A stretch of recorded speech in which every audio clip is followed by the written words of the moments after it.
Okay, can you introduce yourself? My name is Joe LeBlanc. And when did you first meet David Rico? I met David Rico when I was about 14 years old. Along with another long list of other older role male positive figures. I can run off part of the list if you'd like. Yeah. David Rico, definitely for sure. Ernesto Bustillos, Juan Parino, Jesse Constancio I met later on. Corky Gonzalez I met later on. Rico Bueno, Jose Gomez, Ronnie Trujillo, Howard Holman, many older, like you say, older male figures. Somebody you could look up to in a positive way. Up to that point, my brother and me were pretty much coming up without older male figures in our lives. So, like way too many youth are coming up without the balance of the mother and father at home. So meeting these older guys to me was like a big, it was big, inspiring in a way, and just gave me a lot of positive energy inside. Yeah, what's a memory you'd like to share about David Rico? Well, there's many.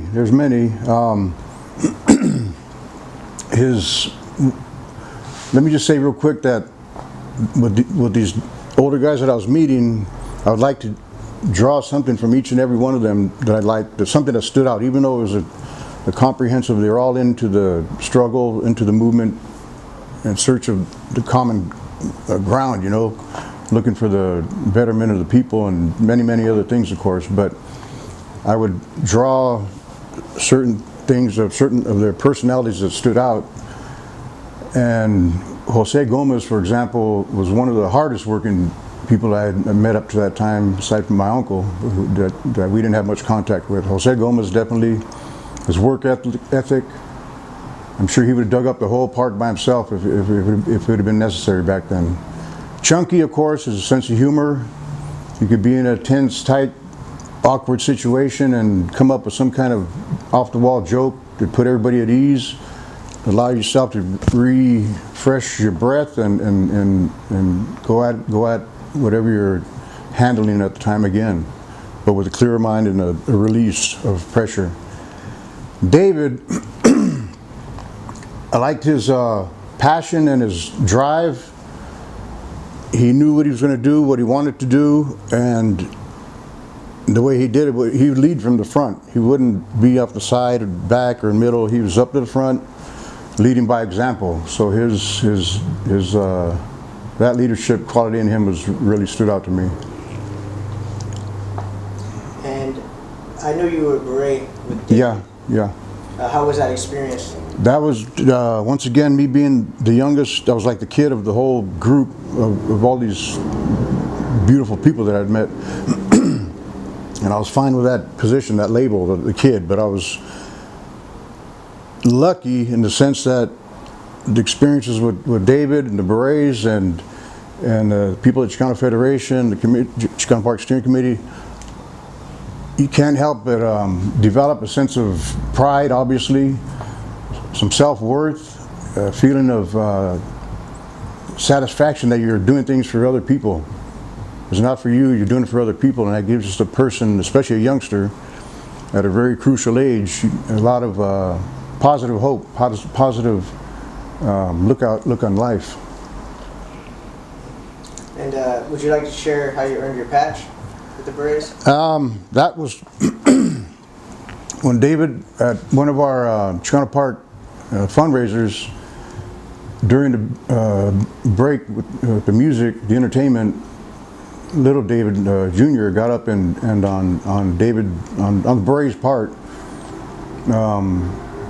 made a presentation, presented me with an honorary Brown Beret patch, which caught me by surprise. I was just completely, had no idea what was coming, because I hadn't been active for I don't remember how many years at that time, but it just goes to show that David, the time that I did put in was obviously appreciated, and I appreciate the recognition, and it's something I'll always be proud of, receiving the honorary patch. And throughout the course of the interviews that we've had, I've learned a lot about different experiences where the Berets played a crucial role in security, whether it was for Corky Gonzalez or Edmond Baca. Do you have any memories of that you'd like to share? Yeah, we did, well, of course, with Corky, any out-of-town speakers, Herman Baca, Jesse Ramirez, a lot of the guys, some of the people like Herman, Jesse, were receiving death threats. And some of us, along with some of the guys from the Pinto Union, would go to whoever's the person was that was being threatened by these outside groups, and we'd post up and see if it was going to come. And what would you say his legacy is in the Chicano movement? I would say that his never-ending desire, his never-ending spirit, because up to the day that he went into the hospital for his last moments, he was very, very vocal about the past, the future, where he saw things, how they were back then, how they are now, what needs to be addressed. His spirit is never ending, regardless of how sick he was. And there's no way to calculate at all how many thousands, I would confidently say thousands of lives he has touched in one way or another, through a speech, at a march, through his physical marching at various cities. Many people, I'm sure, have continued on in the struggle, in the movement, maybe made a life out of it, a living out of it, whatever, or just still volunteering. But I'm sure that a lot of them are continuing in that way because of something that David had said at a speech or gave to them, wherever, and talking in person at a march or a rally or a conference. And the youth, young people was a big passion of his, and that's just a big, beautiful example of that is the annual Christmas party that's been going on for years now. It's a big, he's reaching out to kids 4 or 5 years old all the way up to, the parents' age and stuff. So I would say he touched many lives, and his fire and passion, drive was definitely something that was sincere. And is there any last comments or experience you'd like to share about David? Well, yeah, he also had a sense of humor, definitely. And just a quick story without too many details. Back then, there were a lot of junkyards in the area, right here in Logan Heights, and right next to the Chicano Federation at the time, now it's the Chicano Park Museum, but right next to it, there was one of the junkyards that was on the list to be helped persuade to try to move out, get out of the area. And David and me jumped the wall, that 6-foot block wall, to leave our little memento there, and once we got back over the wall safely, the key word being safely, our third guy in the middle was going to leave his little present, and then we were going to get on out of the park and take off from there. And up to that point, we'd never heard or seen any guard dogs in that junkyard in particular.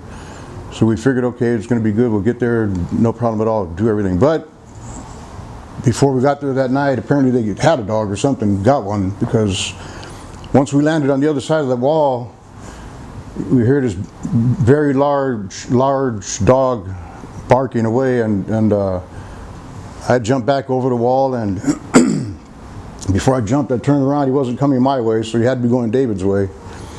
After I got back over the wall, I looked up, and I could swear David wasn't touching the wall at all. It seemed like he was flying over it. But the thing was, he was laughing. He was laughing at the situation he was in with his big dog chasing him. It was maybe not too humorous at the time, but looking back at it, and actually once he landed on the other side of the wall, we had a real good laugh. He wasn't all just seriousness. He had another lighter side to him too. That's just one of those stories there. Thank you, Joe. Yep.